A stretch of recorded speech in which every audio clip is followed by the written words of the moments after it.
Olá, meus queridos alunos do primeiro ano do Colégio Adventista de Araucária. Vamos continuar aí com os nossos debates sobre as leis de Kepler, né? Até a aula assíncrona falamos da primeira lei de Kepler.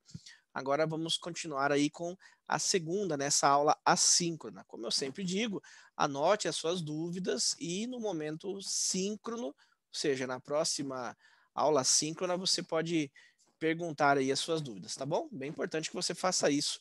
Então vamos aí compartilhar a tela e vamos mostrar aí os slides.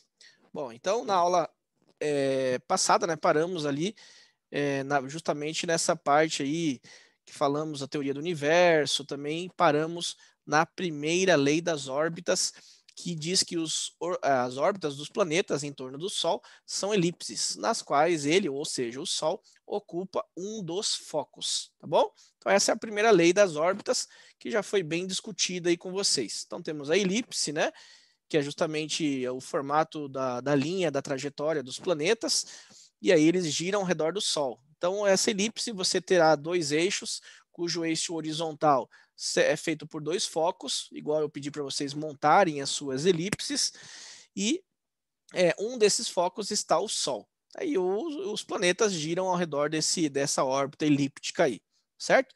E eu já mostrei as regrinhas para vocês, que duas linhas ali, A mais B, na parte superior, somadas, devem ser iguais às duas linhas na parte inferior, que seria, no caso, C e D, né? A somatória das duas deve ser iguais, beleza? Aqui embaixo, ó, caso você não tenha feito ainda, faça como desenhar uma elipse. Tem um videozinho aqui, a qual você pode clicar, desenhar essa elipse e fazer essa atividade aí com uma régua, medindo esse A e B, também medindo o C e o D, ok? Então, continuando com a nossa segunda lei. A segunda lei de Kepler fala sobre a lei das áreas. Então, o que essa lei diz? Um planeta em órbita ao redor do Sol percorre áreas iguais em tempos iguais. O professor não deu para entender muito bem. Bom, vamos ver. Ó. Bom, um conceito que você deve anotar, dá um pause no vídeo e anota no seu caderno, é a velocidade areolar. O que significa velocidade areolar? É a velocidade com que as áreas são descritas, ok? Agora você vai entender bem a segunda lei. Então, no próximo slide, vai mostrar aqui um planeta qualquer, não necessariamente o planeta Terra, tá? Coloquei em azul aqui para descrever um planeta qualquer, pode ser o planeta Terra, girando ao redor do Sol, certo? Então, nesse ponto a qual ele está aqui, ó, imagine que eu tirei uma foto nesse exato momento, e aqui seria o início da onde eu começo a analisar o movimento desse planeta, tá? Então, aqui é o início. E aí eu vou tirando várias fotos conforme o tempo vai passando, ou seja, observando esse planeta se movendo conforme o tempo vai passando. Tá? Então ele vai se mover até um outro ponto. E aí esse segundo ponto eu vou chamar de ponto 2. Tá? Então essa que está em preto aqui seria o ponto início, tá? Que é o ponto 1. Vou colocar assim, ó, ponto 1, onde comecei a medição, e aqui é o ponto 2, aonde eu resolvi fazer uma segunda medição. Então, essa área aqui, ó, fazendo duas linhas, né? Ó, linha do ponto 2 até o Sol e do Sol até o ponto 1, gerou uma área interna aqui. Deixa eu pegar de outra cor, que vermelho com vermelho você não vai enxergar, né? E aqui gerou essa área interna, certo? Vamos chamar de área 1, ok? E aí eu vou fazer o mesmo esquema, vou pegando pontos e vou fazendo as medições. Aí nesse ponto agora que está aqui, ó, chamado de ponto 3, eu fiz uma medição, e aí o outro ponto, o ponto 4. Tá? Então lembre que eu selecionei esses 4 pontos aqui. E aí gerou duas áreas. E aí acontece o quê? Pela regra, né, que você acabou de visualizar, percorre áreas iguais em tempos iguais, né, que é justamente o que nós lemos no slide anterior. Então, para eu conseguir calcular a velocidade areolar, ou seja, a velocidade, vamos voltar no slide para você entender, ó. Vamos voltar aqui, ó, voltar ao movimento. Um planeta em órbita ao redor do Sol percorre áreas iguais em tempos iguais. E aí, com isso, você calcula a velocidade areolar, que é a velocidade com que as áreas são descritas, certo? Então, eu descrevi esses espaços, igual eu fiz, né? E aí, a velocidade areolar, você vai dividir o quê? A área a qual você percorreu pelo tempo que demorou. Então, quanto tempo demorou para esse planeta chegar até aqui, desse ponto 1 para chegar até o ponto 2? Então, você vai pegar a área a qual está aqui, dividir pelo tempo. Isso é a velocidade areolar. Da mesma forma, eu quero pegar desse ponto até esse ponto. Então, quanto tempo demorou para esse planeta chegar desse ponto até esse ponto? Então, quanto tempo?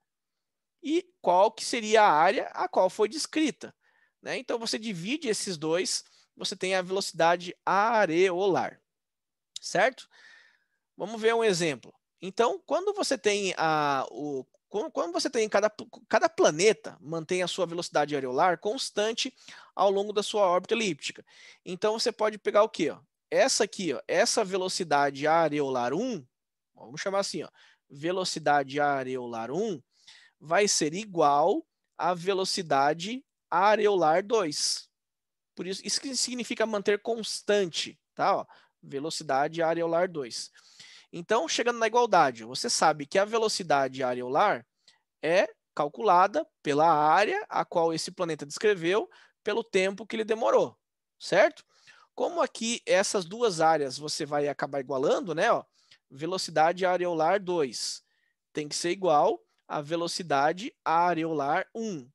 Então, você tem que, nesse ponto 1, né, ó, fica essa formulazinha aqui, ó, que está aqui embaixo.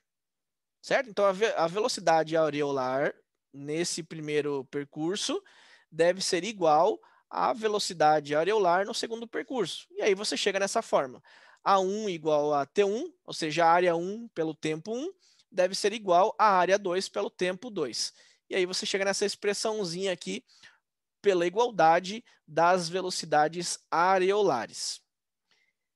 Como que isso é utilizado? Vamos ver, ó.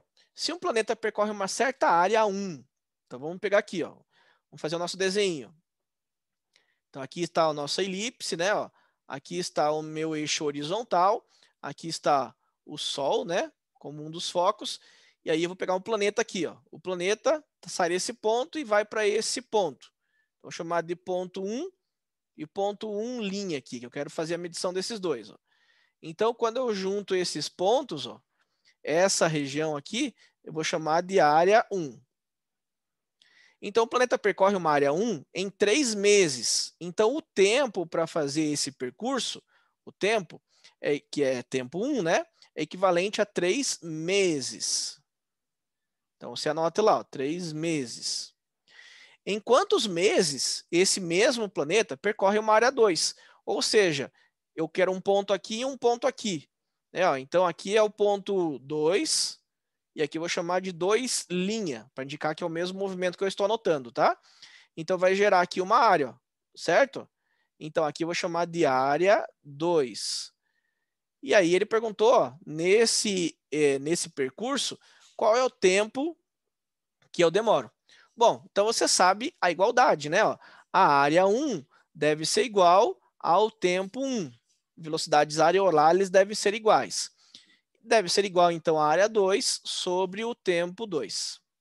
Certo? O que mais que ele colocou? Percorrerá, esse mesmo planeta percorrerá a área 2 vezes maior.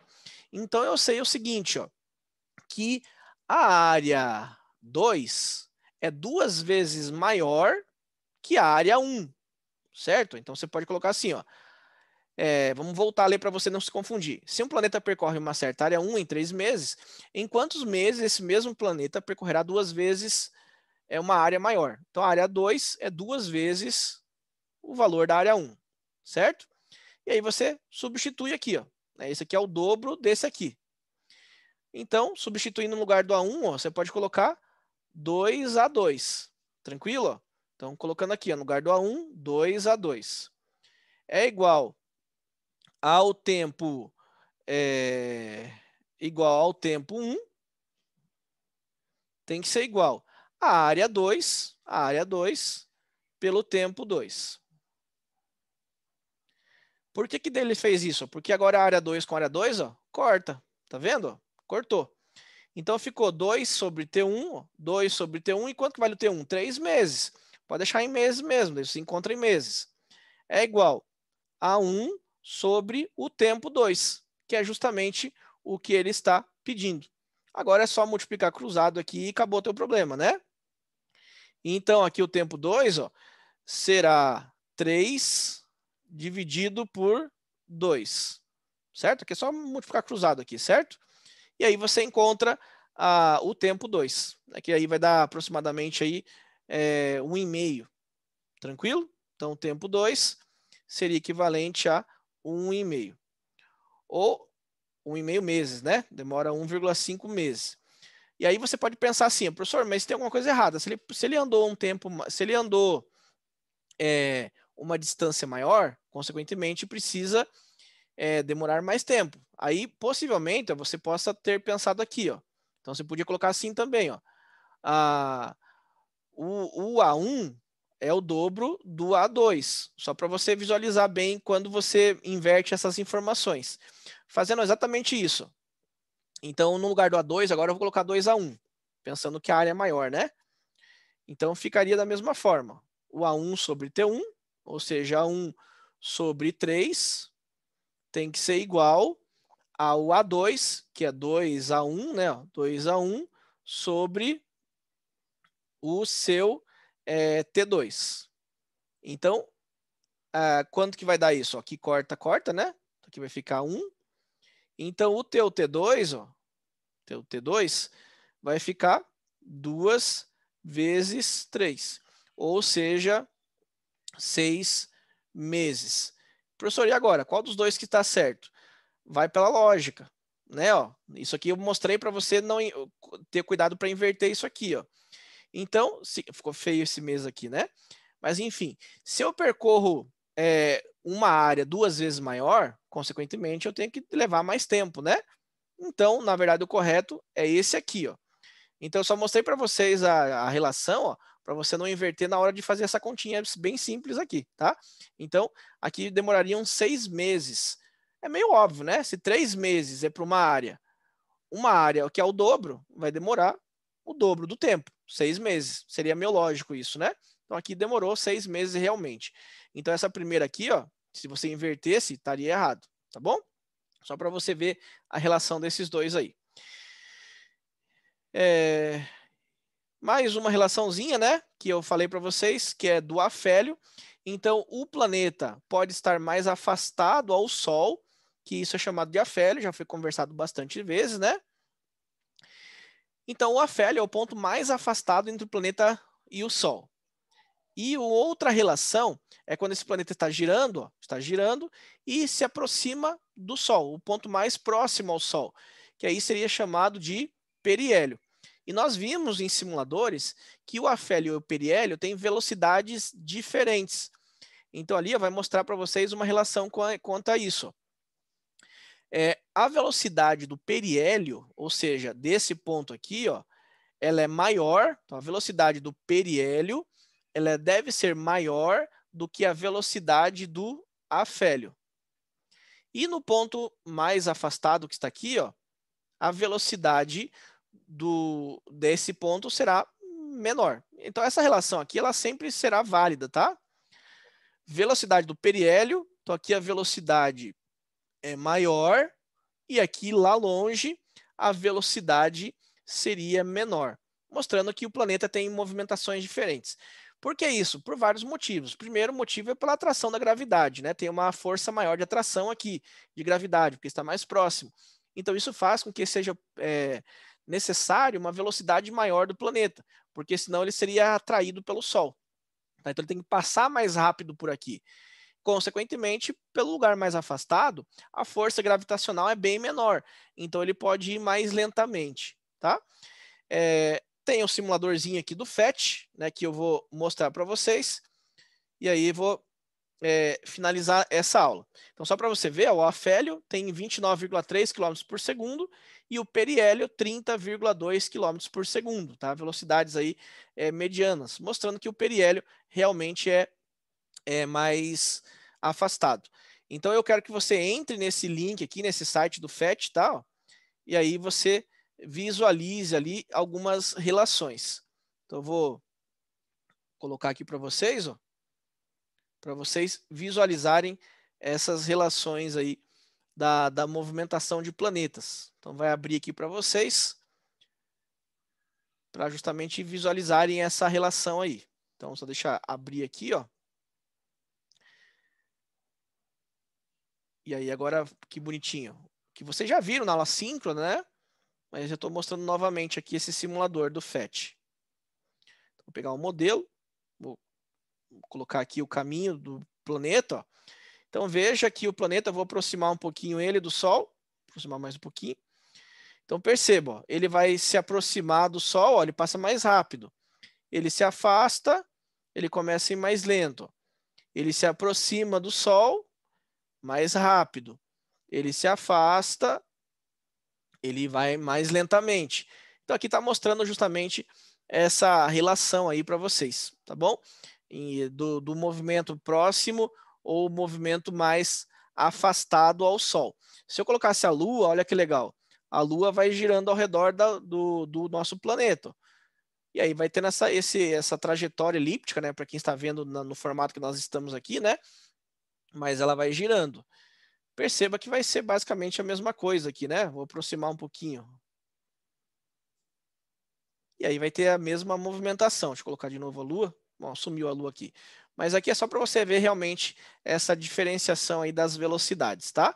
Mais lenta, mais afastado ao Sol e mais rápida quando passa mais próximo ao Sol.